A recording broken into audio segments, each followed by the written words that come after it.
dat to you, everybody. Welcome to another edition of the Confessional podcast. Hopefully, you're listening on iTunes, Google Play, iSpot Radio, iHeart, Spotify, whatever that place is that Drake has the most downloads, and all the other places. Hope you're having an amazing Thursday evening. And today, we're going to talk about Saints moves in terms of the transaction wire. A couple of injuries here and there. The releasing of Sterling Moore from the defensive coaching staff, and Nick Underhill breaking Pelicans news. Oh man, what a busy day it is in the world of New Orleans. And that's not even talking about the chef that rose from the dead and now needs $250,000 to get back on his feet. But that's another story for a different podcast.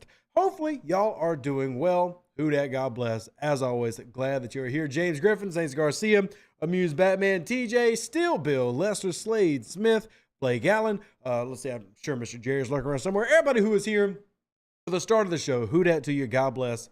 So glad that you're here with us as a family, because that's what it is. We are a family. All of us are a family. Now, if you're curious, some of the moves that New Orleans is making, we talked on Tuesday about two wide receivers who were coming to the team for workouts, and believe it or not, those players got signed. So Kiki QT is now a member of the New Orleans Saints, at least for now, as well as Lynn Bowden.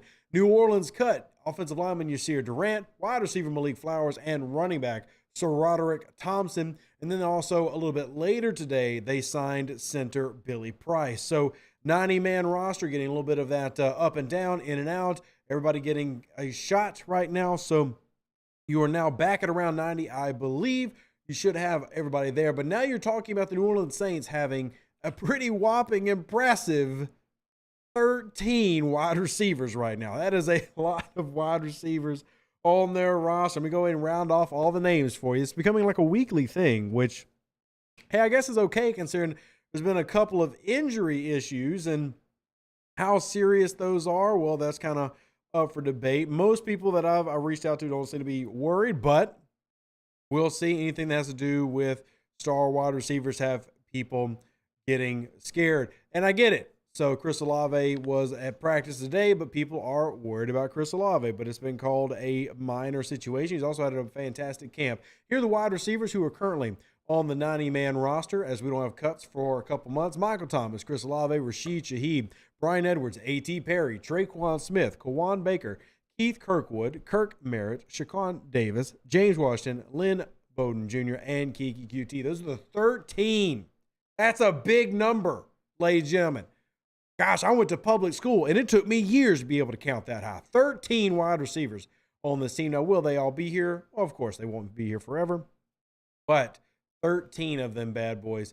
And I am definitely curious to see, does this team, with the added attention they're very clearly given to this position, is this something that they're going to carry 6 going into the regular season, carry 5? Last year, we saw them carrying 6 going into the year.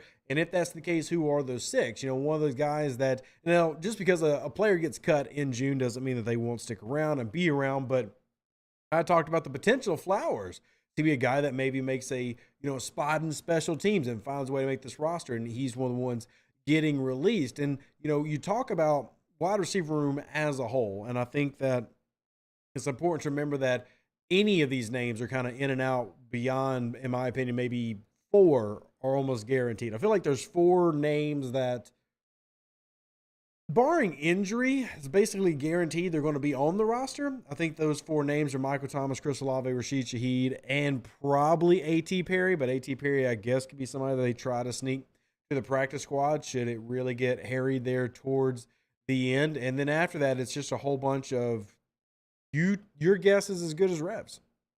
Yeah, I mean, it truly is a lot of names. And if we include Malik Flowers in this conversation, well, you're talking about 14 different wide receivers. And again, I don't know for sure if it's completely done, if they've seen what they need to from Flowers and they're done with him.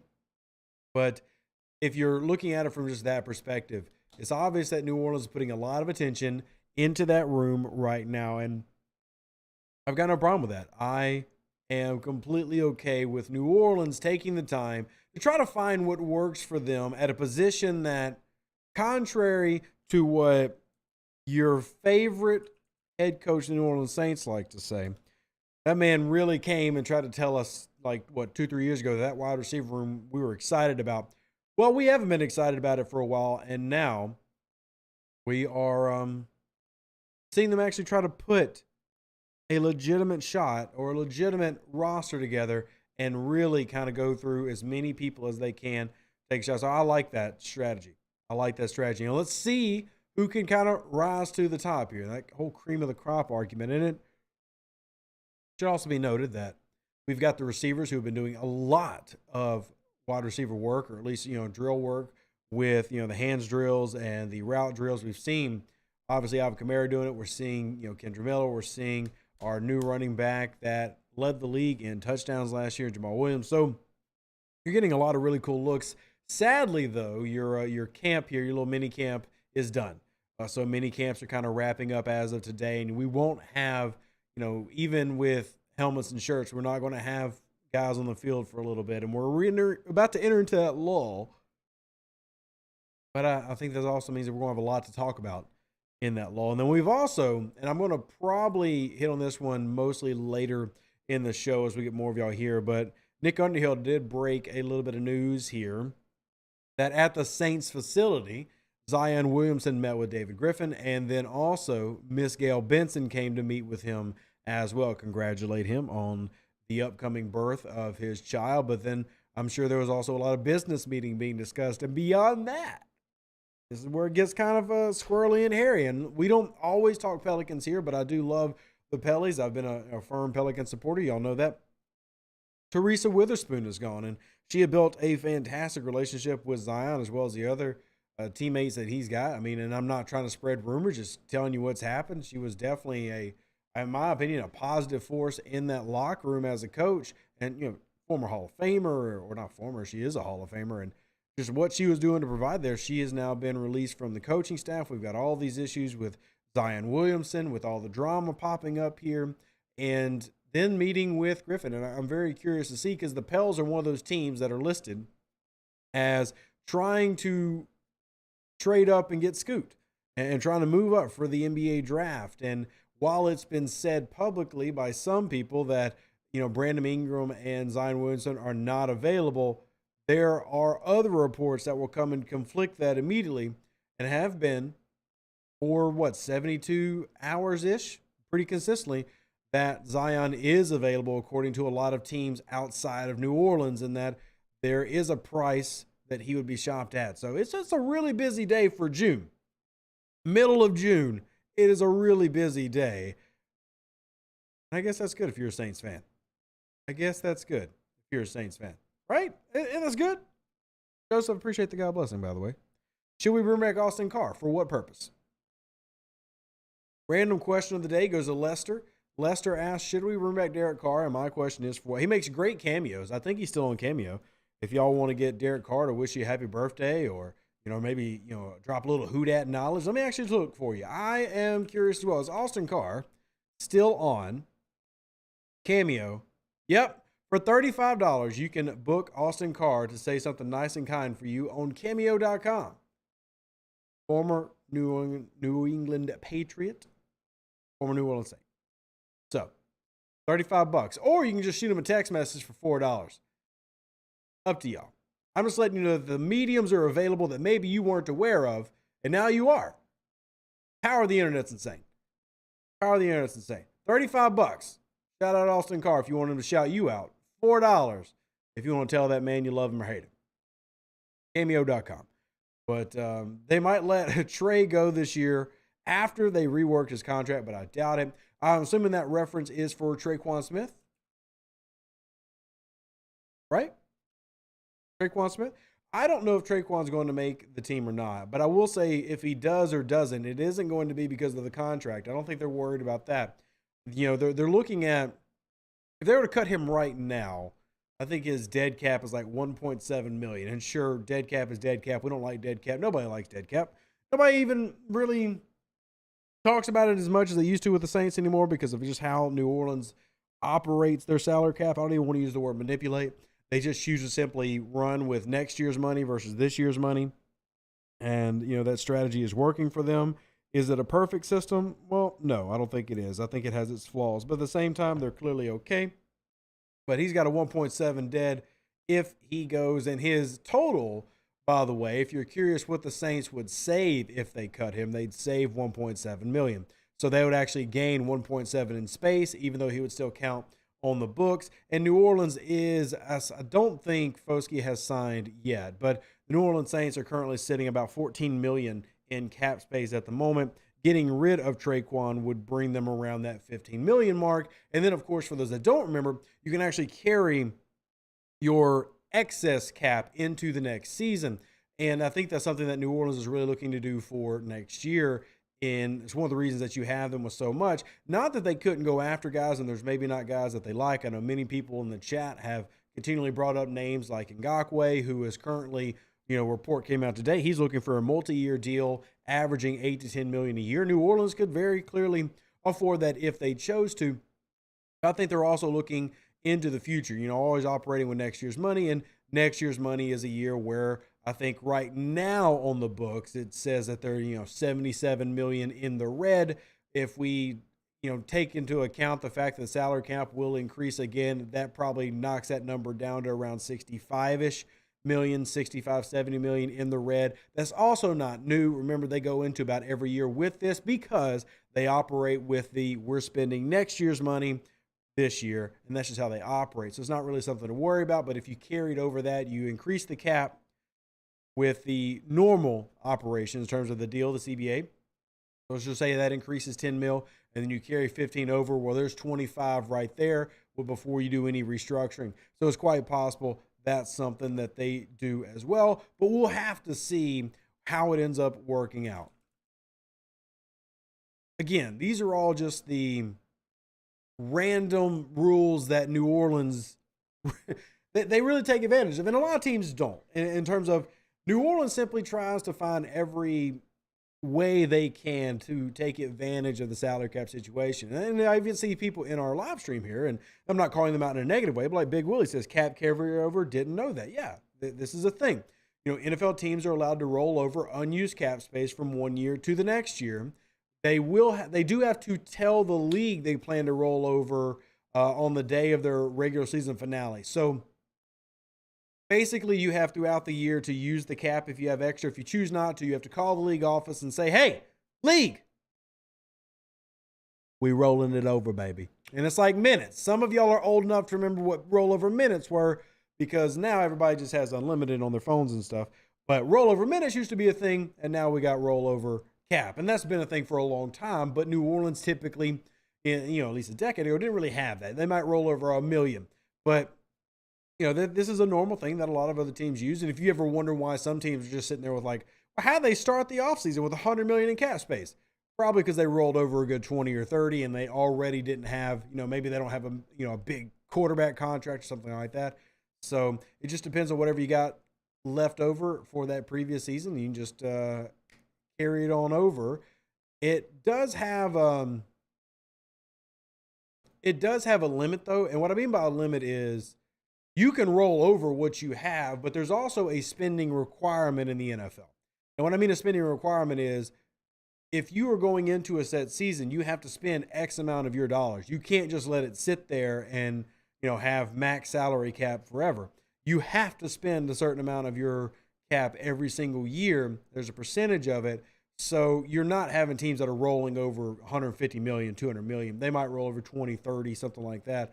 But you have to roll over a lot of that, and that's just one of the rules for the CBA. We should probably do an episode this offseason going over the total amounts of all this, but we'll cover that on a later one, and we'll cover that on a later show and just kind of see how that goes.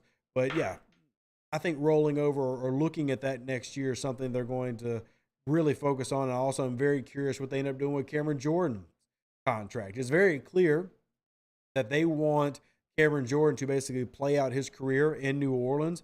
Cameron Jordan already has 4 dead years on the track right now, where then technically he's not off the books until 2028, I think. 2028, he'll be like 39 years old. Basically, he's going to be on the books after he retires. I think that's okay. It just depends on how far they want to take this. If they were just to pick up his contract for next year, and it starts, I think, like $23 million is what it is. But again, you do one of those 3-year extensions, you kick the can, you pay the man. And this is just how New Orleans operates. And we'll see how that kind of plays out from there. Lame says, eye test wise, Chris Olave is a better second-year player than Brandon Cooks was. I don't know. I haven't seen Chris Olave in his second year. Brandon Cooks is an elite flanker. And even though there's been a lot of drama about that in terms of about Brandon Cooks throughout his career, I do want to give him a little bit of credit for who he is. And Brandon Cooks was an extremely good player in New Orleans. I hate that it didn't work out with him and Michael Thomas, but the man got, 1,200 yards and 9 TDs his second year in the league with New Orleans. So I'm going to give him some credit. Can Olave be better? Maybe. But one thing Olave's got to do that Brandon Cooks actually did most of his career really well was get in the end zone. Olave needs more TDs. That doesn't mean I'm not taking any shade at Olave, okay? Be real clear. Please don't listen to this and think that I'm taking a shot at Chris Olave. I am not. Chris Olave is fantastic. I'm so excited. But he scored 4 touchdowns last year with 1,000 yards, which for a rookie is absolutely fantastic. But if you want to talk about a man becoming a star, and I do believe that Chris Olave can be a star, you got to score touchdowns, right? Brandon Cooks, his first year in the league, only 3. So very close to what Chris Olave is doing. But then next year, 9, 8, 7. So you talk about his first, let's just use his first 3 years as a Saint as a good barometer. Isn't that fair? Let's use his first 3 years as a New Orleans Saint. First 3 years New Orleans Saint, he had 20 total touchdowns, 2,800 yards. And that's the bar I think we set for Chris Olave. If Olave can, in 3 years, have better than 20 touchdowns and better than 2,800 yards, and he's already on pace for the yardage one, but he's got to catch up for the TD one, then we give him a big W. Now, it should also be noted that Brandon Cooks had 1 rushing touchdown with New Orleans, so he has 21 total TDs. He averaged 7 touchdowns a year when he was with the Saints. So that's the same thing for Olave. You want to talk about that same thing? Put Olave in there, and if he does that, he's great. I just want to make sure that we give Brandon Cooks the respect that he's due. Sure, it didn't work out in New Orleans, but he was still a very good player. He was a great flanker in New Orleans for those 3 years. And sure, he played with Drew Brees 2014, 15, and 16 before Drew really started to have his significant decline. And that means something because Drew was actually able to hit Brandon Cooks. If y'all remember, go back and watch some of those games. And I hate to say that makes me sad because obviously Drew is, retired now, but you go back to just 2015, 2016 even, but 2015 is the one I probably would go to the most. Drew could really still sling it. Drew could throw it 45, 50 yards, and Cooks could run under it. He wasn't really underthrowing them. Like, if y'all remember with Drew Brees, and it's actually why I love the Saints giving so many receivers in right now to see how they fit with Derek Carr. You look at Ted Ginn. I loved Ted Ginn. And I'm glad that he's working with the team right now, with the coaching staff. Drew Brees underthrew Ted Ginn a lot. And I'm not trying to throw shade at Drew, but it's just, a quarterback comes to the end of his career, right? And Brandon Cooks was with New Orleans when Drew was still Drew. And while Drew was coming to the end of the Drew years, he was still there, and he could still make it pop. And Brandon Cooks took advantage of that. And he should be given credit for how well he did when he was here.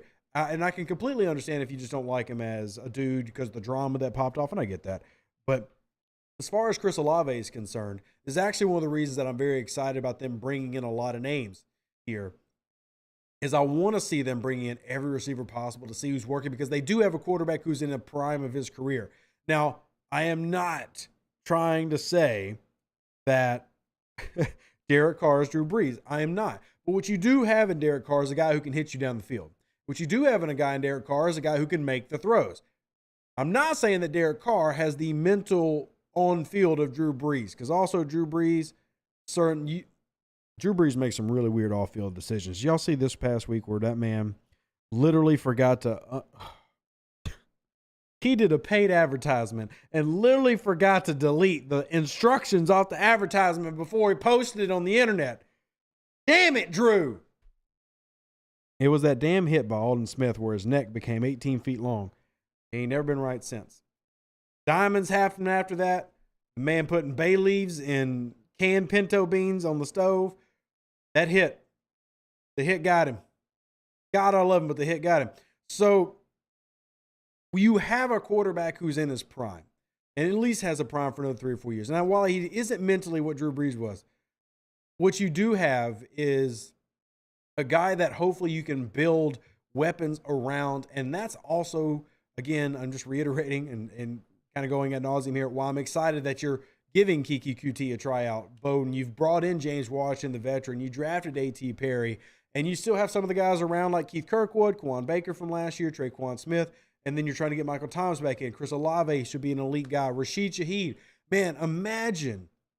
And I'm just using this to remind y'all why this is an exciting time to be a Saints fan. If Rashid Shaheed had been here in 2020, you would have never heard of him. Let me go back. Listen to what I just said. If Rashid Shaheed had popped into this team in 2020, you'd never heard about him. Why would you have never heard about Rashid Shaheed? Because Drew Brees was done. That arm was barbecue chicken. Rashid Shaheed's best plays last year was bombs from Winston and Andy Dalton. And while neither of those players at Drew Brees' caliber, they could still sling it enough for you can see, wow, this Rashid Shaheed kid. Whoa, this guy. Drew didn't have that. So you had that last year with Rashid Shaheed. And honestly, it was almost all Andy Dalton, but whatever. I mean, the point I'm making is that you have an opportunity with the team here. It's just all Andy Dalton, but you have an opportunity to bring in a quarterback who can make the throws that you did not have for a couple years and hopefully build a complete wide receiver room where you're also not relying on one guy. And that was also a struggle for New Orleans for a couple years because you really just had one guy. And that guy was Michael Thomas. And when Michael Thomas wasn't there, you had nobody.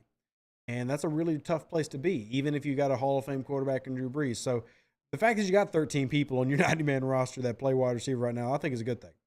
And I think bringing in Ted Ginn, especially to work with guys like Shaheed and Olave and, I guess to an extent, Kiki QT. And, Ginn made a career in New Orleans and did really well the years he was here, operating out of the slot and operating as a flanker and dominating the 7 through 9 routes. And I think the more that you can really build this team to getting back to what made them great helps the defense out so much, helps the offense out so much, and hopefully gives you a little bit more confidence as a fan. I think this is the strategy we hopefully wanted to see, right? Like this is what y'all wanted to see this team trying to do, be an explosive, powerful offense. And I think the little things that they're showing now hopefully point to that. It is still June, and I always try to say that June ball should not be getting you, believing that this is a Super Bowl team, but hopefully it can give you, get excited. Hopefully it can get you excited, right? Hopefully when you see this, you go, okay, well, maybe this team's going to get back to being a top 15, top 10 offense. Maybe. We can't say for sure. But maybe. We'll wait and see. Now, a great question here by Lester. Who's faster, Brandon Cooks or Rashid Shaheed? So here's the thing with Brandon Cooks. We know his 40 time. His 40 time was 4.33, which is insanely fast, right? That is literally a 99 in Madden. Let's use Madden. That's a 99 in Madden. That is absolutely ridiculously, holy crap, super, super fast. Rashid Shaheed does not have an official 40 time. But what we can do is try to infer how fast he was by other things that he's done. So, how do we do that? Okay. So, one of the things that I was reading an article probably like 3 or 4 months ago now that was actually talking about the subject. I'm trying to remember who wrote that article. It wasn't one of our Saints guys, but I remember the article was on RotoWire. And the premise of it was him beating in a race in obviously non-football sport, him beating in a race someone who ran a 4.3 and a sub 40 at 206 pounds. I'm trying to really remember, what was this article? I'm going to Google it right now. I remember it was on RotoWire, so I think I can find it.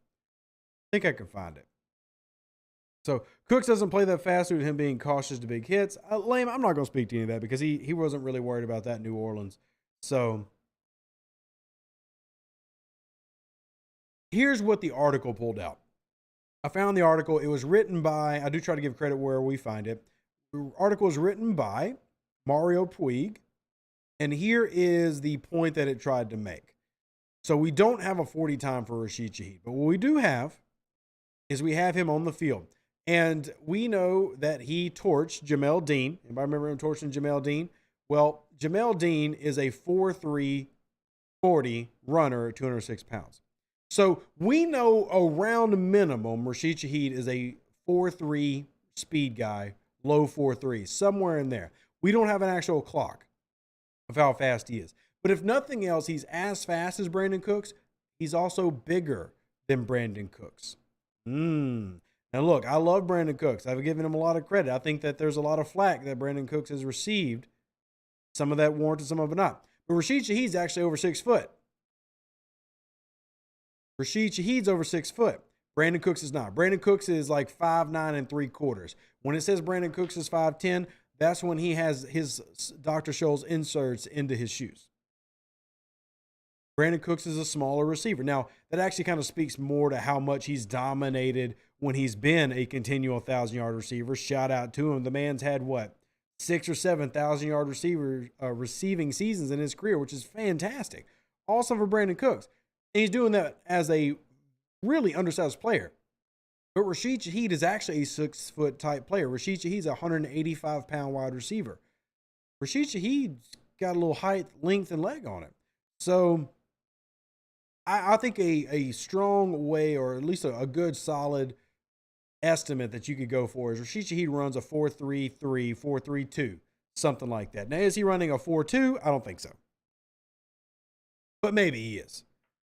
But nothing else, low 4.3s, that's the speed you've seen from Rashid Shaheed. And that's good.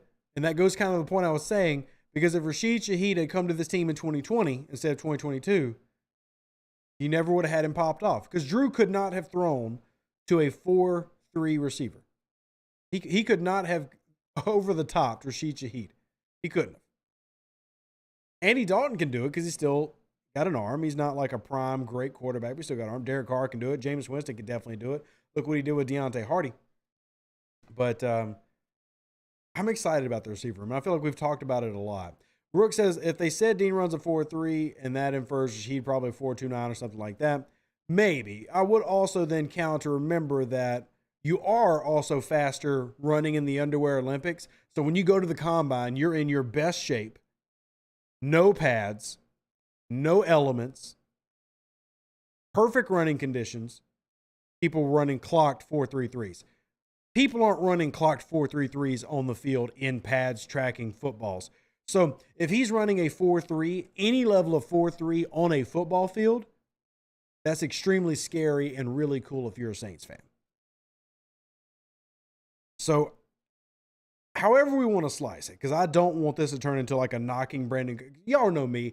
I am not a fan of tearing down one player to lift up another. I think both of them can give credit where it's earned. And I think that Rashid Shaheed plays with great game speed. I think he plays with good field vision and awareness. I think that his route running improved throughout the season. And while it had other elements or had some deficiencies in that he needed to improve on, I think a good offseason can do that for him.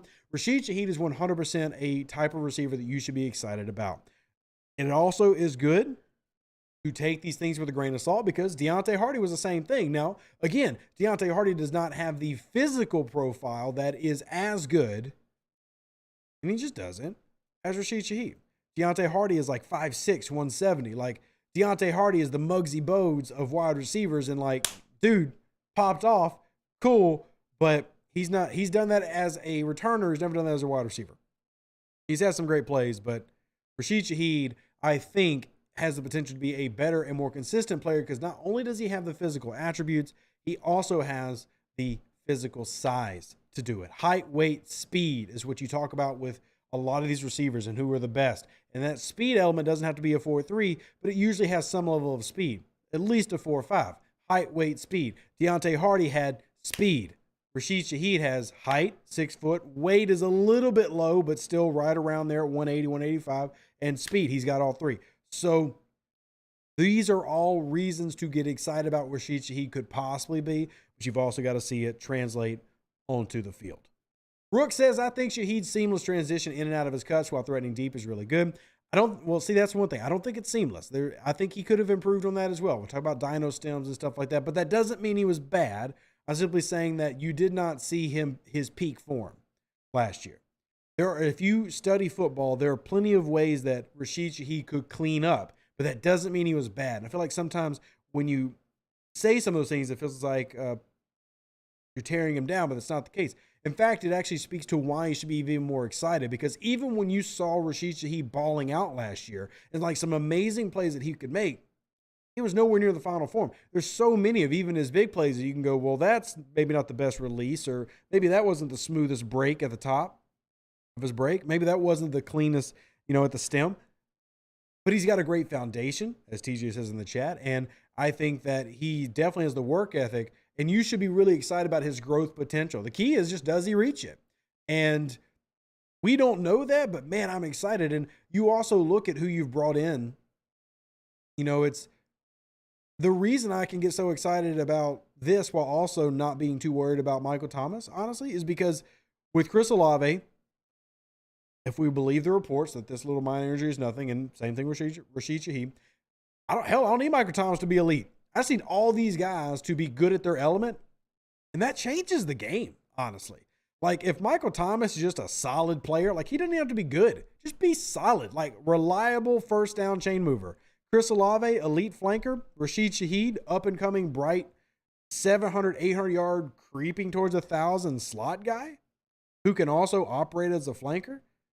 Oh, man, that's exciting. And then you got the young A.T. Perry, who has the physicality and the body type and the game style from college to be the next split in. You brought in Brian Edwards, who's a rotational receiver in terms of he's operated from multiple positions, has familiarity with the quarterback. You got Traquan Smith, who can block really well.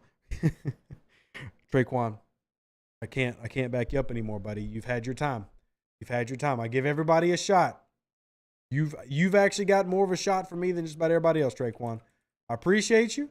I do think that you've caught way too many strays for no damn reason because you're a third-round pick and people treat you like a first round. But this is your 6th season. It's been great. You keep blocking, but move the block into Twitter because I'm ready for somebody else to take your spot. Keith Kirkwood, maybe. Kawaan Baker.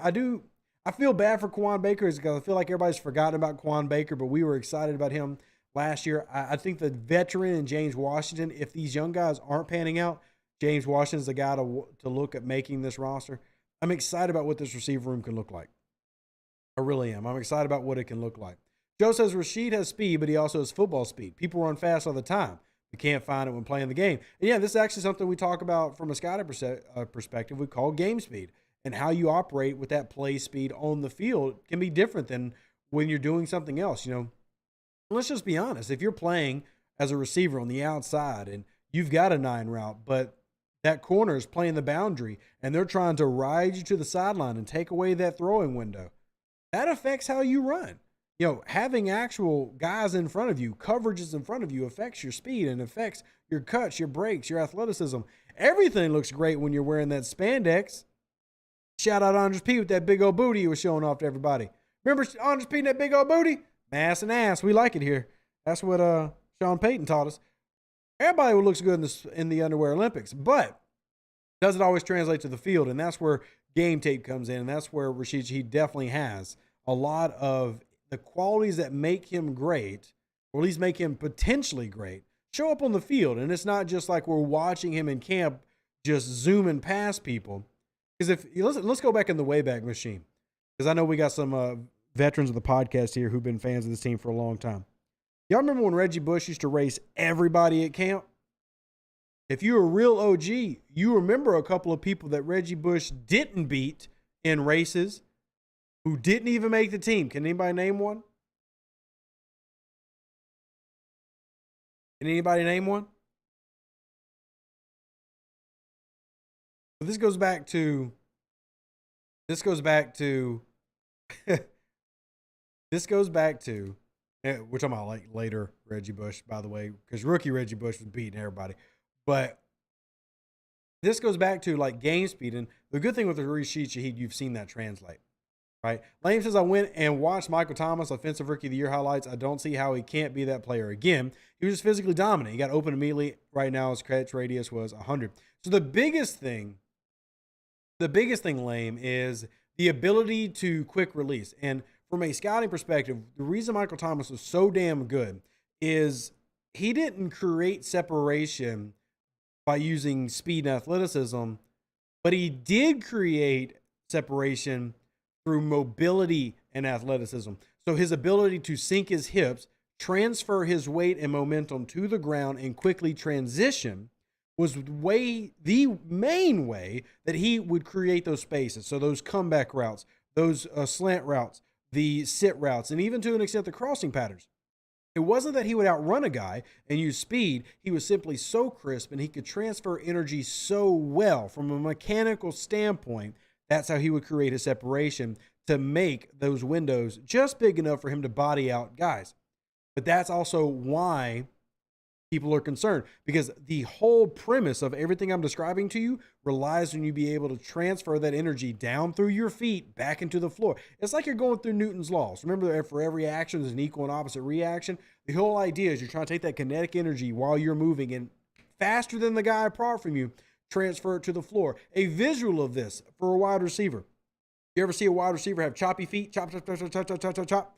Some people will take 17 steps to slow down and stop. Michael Thomas at his prime would literally sink, take about 2 steps, all that momentum went to the floor, and then he popped back. And you would, if you go watch some of these highlights, and especially if you watch them from the all 22, because I hate broadcast, watch them from the all 22 angle and watch when he starts that break and starts transfer, when he sinks his hips and sinks those ankles, and you see that flexion go down. Watch how quickly he stops, and then the DB stops 3 yards later. That's what made Michael Thomas so freaking scary. You need your feet and your ankles to be working well to pull that off. Because if you can't plant like that and you can't set it off like that, then you're back to going chop, chop, chop, chop, chop. And you're, instead of getting all that energy out in like 2 steps, you're getting it out in like 4 or 5. And if you're getting out in 4 or 5, you're still probably making a window, but you're giving more time for somebody else to catch up with you. So Michael Thomas, sure, was never a burner, but Michael Thomas could create separation through his athleticism. And it wasn't just about being a big body out. It was the smallest techniques that he had perfected. He had perfected his hands and he had perfected his feet. And if he can get that back, he could be great. But that's also why it's a little bit concerning. You know, can he end up being that guy? And I want him to. If you ask some people in chat, no chance in hell. TJ thinks there's no chance in hell. If you ask me, I think that he can. I think that he can. I don't think that he ever returns to being Offensive Player of the Year good. Not that I'm trying to be a hater. I just don't think that he returns to being Offensive Player of the Year. But I do legitimately feel that he can contribute as long as he stays healthy. So Les says, do you think we get creative this year and do something like an O-line sneak for a touchdown instead of using the quarterback? No, not offensive lineman. But, I mean, I'm all about giving, big guys the football. Sure. NTR says, I hope Perry actually lives up to his potential and could get on the field in the regular season at some point. Last thing I'd want is to hype up another practice squad that goes nowhere. The issue with A.T. Perry is actually the guy we're just talking about, Michael Thomas. Because if Michael Thomas is back to being even a semi-good split-end receiver, A.T. Perry's got nowhere to play. Just being honest. That doesn't mean I think that A.T. Perry's going to be bad, but if you got Michael Thomas locking down the split end, A.T. Perry does not play flanker, so what Chris Olave does doesn't mean anything. And that leaves that split end / slot role to A.T. Perry. You could maybe bring him in on some forced wide receiver situations, but we also just talked about how Rashid Shaheed has such insane upside and has already operated from the slot and has already shown that he can run a pivot route and already shown that he can run a 7 route or an 8 route or a 9 route. Where do you put A.T.? A.T. for me is okay because he's basically a receiver of the future. If you give him some snaps, fantastic. But I'm not worried about it right now. I'm excited that he's here. Like, I really am. Because I'm also not going to put all of my eggs in the Michael Thomas basket. Right? Michael Thomas might be able to still run the Hank concept at an elite level. Sean Payton loves it. I'm assuming Pete Carmichael loves it. But maybe he can't. But if he does well, cool. Then you've got a young guy who could have been drafted higher than the 6th round. Coulda, woulda, shoulda. that maybe starts making an impact. And if he doesn't do it, no big deal. Either way, you covered your ass. And I love that. That's smart football. You're building a roster to make sure every position is filled. And you put it that roster where you're focused on the future and the present at the same time. That's the most difficult way to build a roster. And I think the Saints have done as good of a job this year as they could have. You know, you technically could have got a better quarterback. And what I mean by that is, from a talent perspective, you could have got Aaron Rodgers. I'm not saying I wanted Aaron Rodgers, chat. That's not what I'm saying. But I'm saying talent perspective, Aaron Rodgers did end up going to another team, so technically New Orleans could have gotten Aaron Rodgers. I'm not saying I wanted it.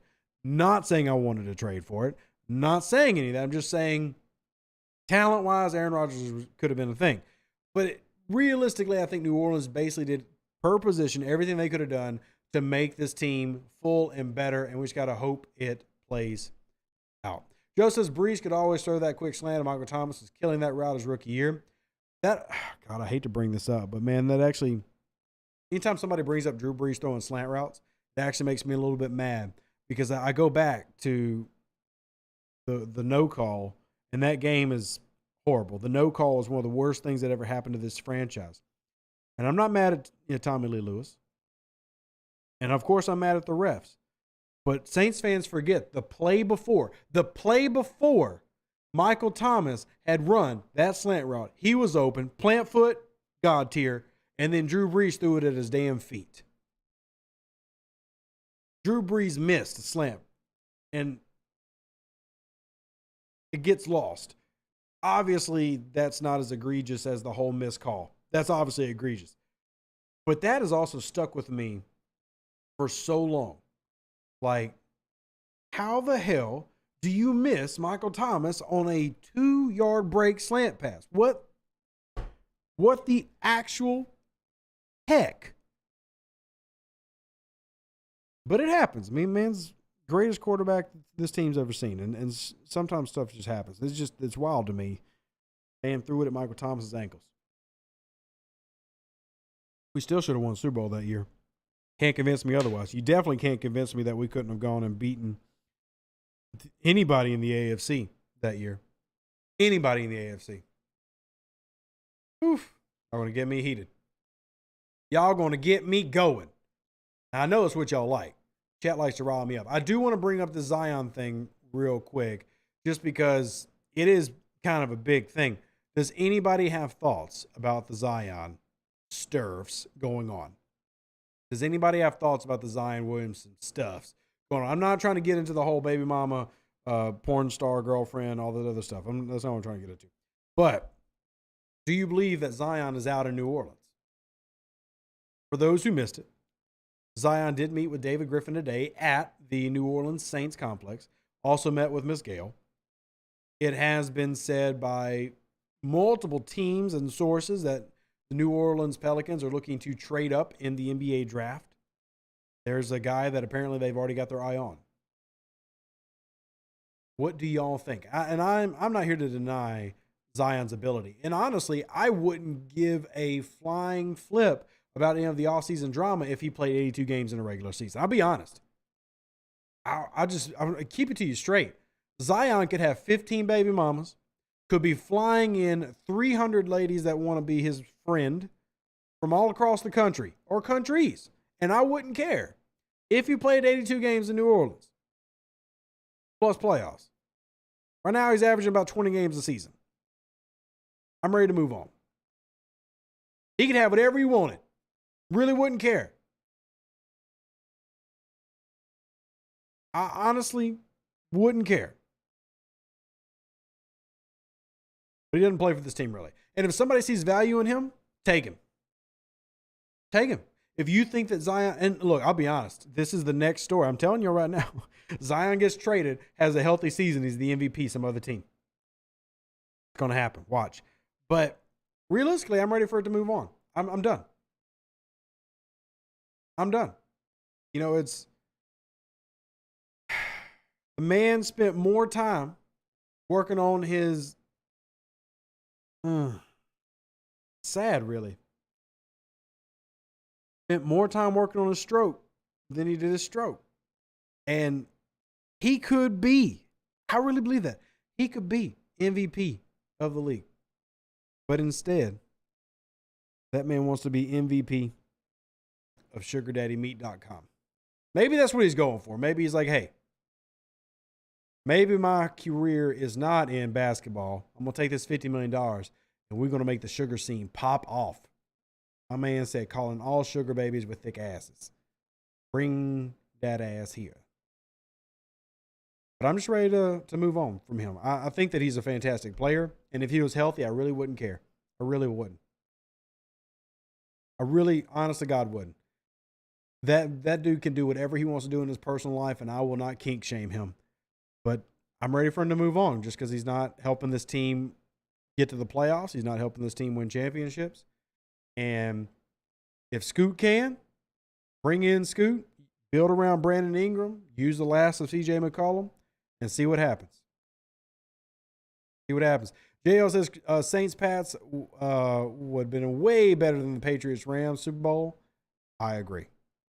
I 100% agree. 100% agree. I bet New Orleans scores some points in that game.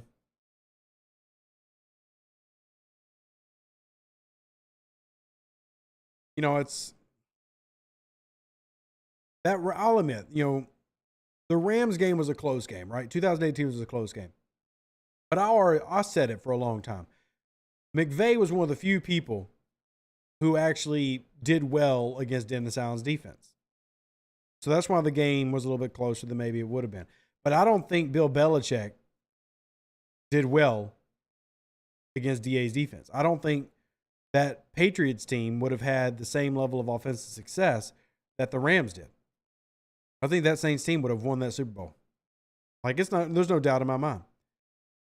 There's no doubt in my mind. DA whooped McVay?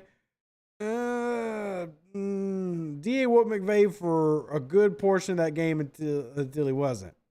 Until he wasn't. Now, keep in mind, TJ, I'm talking about going back to 2018. The recent years here of McVay have not been as good as McVay's first years. There's also been a lot of changes there. But, yeah. Timekeeper says the league knows we would have, which is why they did what they did. I'll be honest, I can't get on board with the whole it's rigged stuff. If the NFL is rigged, and if I ever find out it is, I won't be able to follow it. I can't do like some of y'all do with WWE and watch it for the storylines. It's just not me. I don't believe it's rigged. I do think that the NFL has an agenda. Like, I will agree with that. I believe the NFL has an agenda, but I don't believe that they're fixing games. And I guess that's just the line that I draw. So, yeah. Nothing's worse than the Williams miss hit stick. See, Joseph, that's such perspective because maybe I'm weird, but the Minnesota Miracle really doesn't do anything for me. Like, Marcus Williams missing that tackle sucked, but that 2017 team, nobody had any belief that was a Super Bowl team. That team surprised the hell out of everybody, including the New Orleans Saints. So the Minnesota Miracle doesn't honestly bother me because no matter what, that team overperformed what they were expected to do by a lot. Did it hurt at the time? Oh, hell yeah. Oh, I hated it at the time. But when I look back in terms of like painful losses, that's not even in my top 5. Like the 2017 Saints was expected to suck. They were made of mostly rookies. Everybody thought that they were going to lose the division, and they came in, they popped off. They did their business. Now, 2018 is the year that really messes with me. That's the team that should have won it all. 2018. You could argue maybe 2019 as well. Those 2 years, they should have won the Super Bowl. 2017 doesn't bother me. 2019, where you lost to the frickin' Vikings 26-20. Yeah, that's sure. But it's just not the same, right? The second loss bothers me more than the first. Truly it does. The 2009, and maybe I'm in the minority here as a Saints fan, maybe. And I'm okay with this. But truly, the overtime loss to Minnie in 2019 hurts me way worse than losing the Minnesota Miracle. That's just me, man. Way worse. And that was also a great comeback. Like, we were down 20-10 that game. We scored a last-second field goal to tie it. That game hurts a hell of a lot more. Yeah, and Malik Flowers did get cut, Rook. So the Marcus Williams thing, it is what it is. But that 2017 team, I never really believed that they were going to be that team. You know, I didn't. 2018, 2019 hurt more. Philip, thank you for supporting the channel, man. You, him, not them. Who dat? Who dat to you, Philip? Thank you for supporting. Glad that you're enjoying the show. And I appreciate you being here. It's been a good episode. I'm really excited about everything that is upcoming. Like, I really am excited about this season. Really am excited about camp. And I like all the moves they're making. I mean, I have issues. I mean, I don't believe in Pete Carmichael. I really don't know how good Derek Carr is going to be. I am the number one player I'm worried about on this team, the player I'm worried about the most, is Trevor Penning starting at left tackle. But I'm also excited. I really am. And speaking of, I appreciate y'all, but we're approaching around 1 hour, so we're going to wrap it up. I love y'all. Y'all are amazing. Join the Discord if you haven't already. We need to do some more film studies. Who dat? God bless. Y'all are all amazing. Philip, thank you for supporting the channel. Hit the like button. And y'all leave y'all's comments if you have any questions after the show. Who dat? God bless. Catch you on the next one. Deuces. That's me. I'm out.